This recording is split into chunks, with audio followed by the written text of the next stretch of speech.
कि इसमें दिल्ली बहुत ही दर्द में है, बहुत परेशानी में है। दिल्ली को अरविंद केजरीवाल जी ने दर्द और आंसुओं का पहाड़ बना दिया है। हाहाकार मची है। कल जब मैं इस घटना की जानकारी मुझे मिली, ये सोच के कि जरा इसका अनुभव करिए कि जिसके बच्चे अभी संसार में आए थे और अस्पताल से घर नहीं पहुंच पाए। Who is responsible? अभी 4 दिन पहले हमारी लोकसभा में एक शोरूम धू धू करके जल गया। एक आदमी उसमें भी जान गंवा बैठा। और कल की घटना तो इतनी हृदय विदारक है, नवजात बच्चों का अस्पताल। लेकिन आग लगने का सिलसिला जारी है, कोई भी रोकथाम के स्टेप नहीं उठाए जाते, कहीं भी जांच की रिपोर्ट नहीं आती है। गलती क्या हुई, क्या कारण होते हैं, हम ये जानते हुए कि आग कोई खुद से नहीं लगाता है, लेकिन आग को रोकथाम के लिए बहुत सारे स्टेप्स हैं, प्रिकॉशनरी स्टेप्स हैं, उसको लेना चाहिए सरकार को। सरकार सोई हुई है।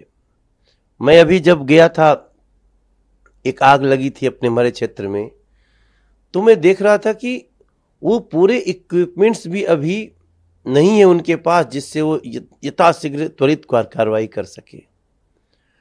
और दिल्ली के मुख्यमंत्री जी, जिनका ये फायर डिपार्टमेंट है, जिसका वो महिलाओं को पिटवाने में लगे हैं, शराब घोटाला करने में लगे हैं।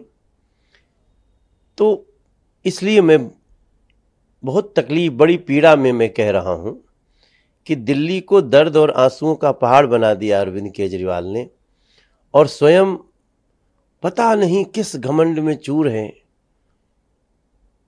दिल्ली बहुत तकलीफ में है। जिन लोगों ने माफियाओं को सांसद विधायक बना के रखा, वो लोग जो माफियाओं के खिलाफ एक स्टेप नहीं उठा सकते थे, आज नरेंद्र मोदी जी की नीतियां उन माफियाओं को नेस्तनाबूद कर रही हैं।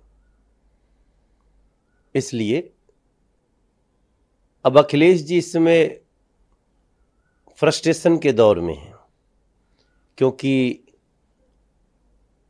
पहली बार वो सांसद का चुनाव हारेंगे, ऐसा दिख रहा है।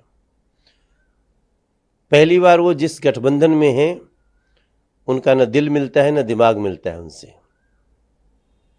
पहली बार उनके अपने लोग उनसे खफा हो रहे हैं कि आप हाशिए पर लगातार चले जा रहे हैं। इसलिए मुझे लगता है कि अखिलेश यादव जी से ऐसे बयानों पे हमको कोई आश्चर्य नहीं है। नरेंद्र मोदी जी इस देश के करोड़ों लोगों के विश्वास बन गए हैं, और उसको समझने के लिए अखिलेश जी को फिर ऑस्ट्रेलिया जाके पढ़ना पड़ेगा। मैं समझता हूं खड़गे साहब की वो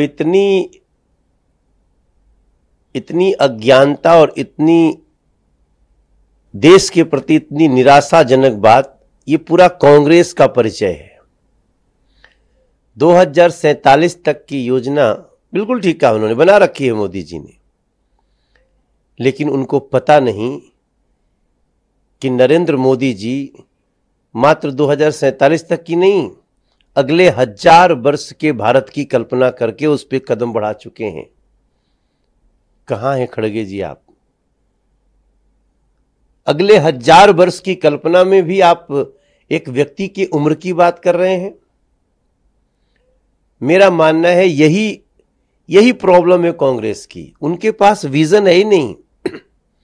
दीज आर विजनरी प्लान्स। और ये कांग्रेस से मुझे बहुत हंसी आ रही है। अरे भाई, मनुष्य की आयु 100 साल की है। बहुत स्वस्थ रहने पे कोई 105 साल भी जा सकता है, लेकिन अब मोदी एक अभियान है। मोदी एक विकास का पथ है। मोदी भारत की आकांक्षाओं और अभिलाषाओं के माफ करिएगा, मोदी जी भारत की आकांक्षाओं अभिलाषाओं के वो एक ऐसा पथ बना चुके हैं जिसपे आगे आने वाली हमारी पीढ़ियां 1000 साल तक चलेंगी। याद रखें कांग्रेस के लोग। और मेरा तो ऐसा मन कहता है कि जब 2047 तक भारत को विकसित बनाने की योजना बना चुके हैं मोदी जी, तो उस पे इस देश का बच्चा बच्चा चल करके बार बार कहते हैं मोदी जी हमारे युवा देश के लेकर के जाएंगे, हमें तो रास्ता दिखाना है, देश के युवाओं पे विश्वास है। कैसी घोर निराशावादी बातें हैं खड़गे जी की। खड़गे जी ने ये भी कहा है एक पुराना घिसा पिटा राग है और वो लोग देते रहते हैं। ये उनकी घोर अपनी जो कर्मण्यता है।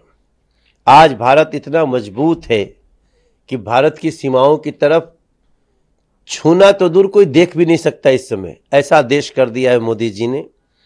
और बाकी जहां तक कांग्रेस की परिस्थिति है, वो अपने जो खंडित खंडित हो रही है उसका फ्रस्ट्रेशन दिख रहा है इन लोगों के चेहरे पे। जयराम ने रास्ता तय कर लिया है, 350 में से 272 सीटों पे अब हम आ रहे हैं, बीजेपी कहीं नहीं है। राहुल गांधी जी को 4 जून तक नींद आए ठीक ठाक, उसके लिए जयराम रमेश जी जैसे कुछ जो ऐसे जोकर है ना, वो उनको इंटरटेन करते रहेंगे। तेजस्वी यादव जी ने गुजरातियों से डरते नहीं है और एक 75 साल का युवक एक 34 साल के आदमी को जेल भेजने के लिए डरा रहा है, बल्कि हमारे तो कृष्ण भी जेल में पैदा हुए। जेल व्यक्ति का कर्म कराता है। और जहां तक नरेंद्र मोदी जी की सरकार का सवाल है, मोदी जी बार बार कहते हैं आरोप होगा तो जांच होगी, जांच बिना पक्षपात के होगी, निष्पक्षता से होगी। जो दोषी होगा वो बच नहीं पाएगा, जो निर्दोष होगा हो सकता है थोड़ा सा परेशान हो, लेकिन फंसेगा नहीं।